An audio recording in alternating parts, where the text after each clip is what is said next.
Hello dears, എല്ലാവർക്കും പത്രമാറ്റ് പുത്തൻ promo വിശേഷങ്ങളിലേക്ക് സ്വാഗതം. അപ്പം ഇന്നത്തെ ഒരു പ്രൊമോയിൽ നമ്മുടെ അനന്തപുരി തറവാട്ടിൽ നമ്മുടെ നവ്യയുടെ 5-ാം മാസത്തെ ചടങ്ങ് ഭയങ്കര ആഘോഷപരമായിട്ട് നടക്കുക കേട്ടോ.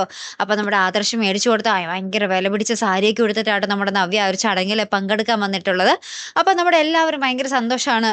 അഭിക്കും അമ്മയ്ക്കും ഒഴികെ, അഭിക്കും ജലജയ്ക്കും ഒഴികെ ബാക്കി എല്ലാവരും അടിപൊളി ഹാപ്പി ആട്ടോ. അതിന് പിന്നാലെ നമ്മുടെ നന്ദുവും കുറച്ച് കൂട്ടുകാരൊക്കെ ആയിട്ട് നമ്മുടെ അനാമികയുടെ വീട്ടിൽ പോയി നമ്മുടെ അനാമികയുടെ അച്ഛനും അമ്മയും പൊതിരൊക്കെ തല്ലുന്നൊക്കെ ഉണ്ട്. പിന്നെ നമ്മുടെ അനാമികയെ നമ്മുടെ നവ്യ അറഞ്ചം പുറഞ്ചം തല്ലുന്നുണ്ട്. അപ്പൊ നമ്മുടെ ആ ഒരു പ്രൊമോയിൽ ഇങ്ങനെ പറയുന്നുണ്ട്, ഈ ഒരു കുറ്റം ചെയ്തത് ആരാണെന്നുള്ളൊരു കാര്യം എല്ലാവരുടെയും മുന്നിൽ തെളിഞ്ഞു എന്നും പറയുന്നുണ്ട്. അപ്പൊ നവ്യ പറയുന്നുണ്ട്, എടി ആ ഒരു കുറ്റം നീയാണ് ചെയ്തതെന്ന് എല്ലാവർക്കും മനസ്സിലായിടി എന്നൊക്കെ പറഞ്ഞ് കാരണത്തിട്ട് അങ്ങോട്ടും ഇങ്ങോട്ടും പൊരിഞ്ഞടിയാട്ടോ നമ്മുടെ നവ്യ. അതിന് നവ്യയെ കഴിഞ്ഞേ ബാക്കി ആരും ഉള്ളൂ അല്ലെ. നവ്യയാണ് ശരിക്കും ഏറ്റവും നല്ല മരുമകൾ അനന്തപുരിയിലത്തെ. പ്രതികരിക്കേണ്ട സ്ഥലത്ത് പ്രതികരിക്കുകയും പറയേണ്ട സ്ഥലത്ത് പറയുകയും എല്ലാം ചെയ്യും അല്ലെ. അപ്പൊ എന്തായാലും നമുക്ക് കാത്തിരുന്നതിനെ കാണാം കേട്ടോ. മിക്കവാറും നമ്മുടെ അനാമികയാണ് ആ വിഷം കൊടുത്തത് എന്നുള്ള ഒരു കാര്യം നമ്മുടെ അനന്തപുരിയിൽ എല്ലാവരും അറിഞ്ഞിട്ടുണ്ടാവും. അതായിരിക്കാം ചിലപ്പോൾ അങ്ങനെയൊക്കെ ചെയ്തത്. അല്ലെങ്കിൽ നമ്മുടെ നന്ദുവിനെ പിടിച്ചുകൊണ്ട് പോയതോ നന്ദുവിനെ കൊല്ലാൻ ശ്രമിച്ചതൊക്കെ അതിന്റെ പിന്നിൽ ഇവരാണെന്ന് ഉള്ളൊരു കാര്യം എല്ലാവരും അറിഞ്ഞിട്ടുണ്ടാകണം.